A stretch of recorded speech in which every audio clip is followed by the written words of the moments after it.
pessoal, muito bom dia. Aqui quem fala é Nicolas Farto, da mesa de renda variável da Vertic Invest, falando para o nosso Morning Call de hoje, terça-feira, dia 9 de janeiro de 2024. Bem, o mercado hoje começa o dia um pouco mais leve, com o Japão voltando a negociar hoje e com o índice Nikkei fechando na máxima dos últimos 33 anos. Lá na Ásia, o destaque ficou para o Japão, que fechou com alta hoje, o mercado lá acreditando que o Banco Central do país deve manter a política de juros no campo estimulativo. Na China, o fechamento hoje também foi positivo, com os índices chineses se recuperando um pouco das quedas dos últimos dias. Lá na Europa, o destaque ficou para a produção industrial da Alemanha, que teve a sexta queda consecutiva no mês de novembro do ano passado, o que reforça a visão de queda no nível de atividade econômica da zona do euro.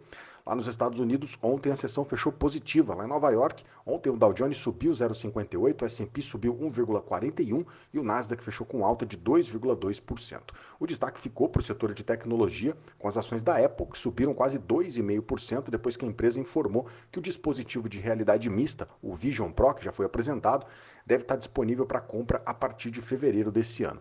As ações da Nvidia também fecharam com uma alta expressiva, mais de 6% ontem, o que também ajudou a alta do índice Nasdaq. O destaque negativo ficou para o setor de energia, que fechou com queda, acompanhando o preço do petróleo que caiu no mercado global na sessão de ontem. Queda também para as ações da Boeing, que ontem tiveram uma queda de mais de 8% depois do incidente envolvendo a aeronave nesse último final de semana na Alaska Airlines.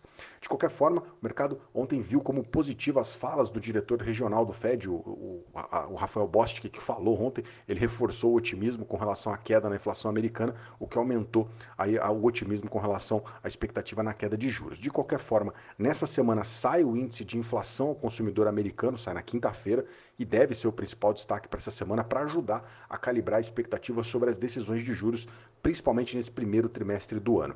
Na agenda americana hoje vai sair relatório da balança comercial dos Estados Unidos e o diretor regional do Fed, o Michael Barr, ele tem discurso às 14 horas e, claro, ele pode falar mais sobre a leitura dele quanto às expectativas de juros e inflação lá nos Estados Unidos. Vamos atualizar as bolsas aqui, a S&P Futuro está caindo 0,2%, Eurostock 600 está caindo 0,10% e o FTSE de Londres está subindo 0,08%. No Japão, Nikkei fechou o dia com alta de 1,2% e na China o Xangai Composite com alta mais leve de 0,2%.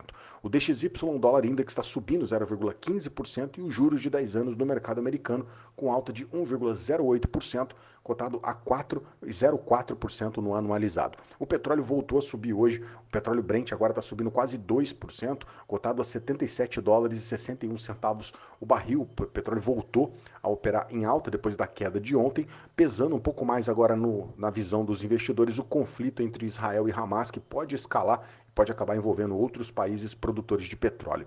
O minério de ferro teve outra queda nessa madrugada lá na China. Hoje lá em Dalian, o minério hoje caiu 0,25% e fechou a sessão cotada aos 139 dólares e 95 centavos a tonelada. Por aqui ontem o Ibovespa começou o dia negativo, mas virou e acabou fechando com uma alta de 0,31% e terminou ontem o dia aos 132.426 pontos. O dólar ficou estável nos R$ 4,87 e a nossa curva de juros acabou não acompanhando a queda de juros lá nos Estados Unidos, acabou fechando com uma alta na maior parte dos vencimentos. Esse movimento ele pode estar relacionado com a dúvida do mercado sobre a capacidade do governo atingir a meta que é de zerar o déficit fiscal para esse ano de 2024. De qualquer forma, nas ações, o destaque de alta ficou para a Azul, que ontem subiu mais de 7%, e com a Gol, que também teve uma alta de mais de 2%, as duas respondendo à queda do preço do petróleo no mercado internacional ontem. O setor de varejo também ficou na ponta positiva, com destaque para alta de mais de 6% para Casas Bahia e também para a Magazine Luiza.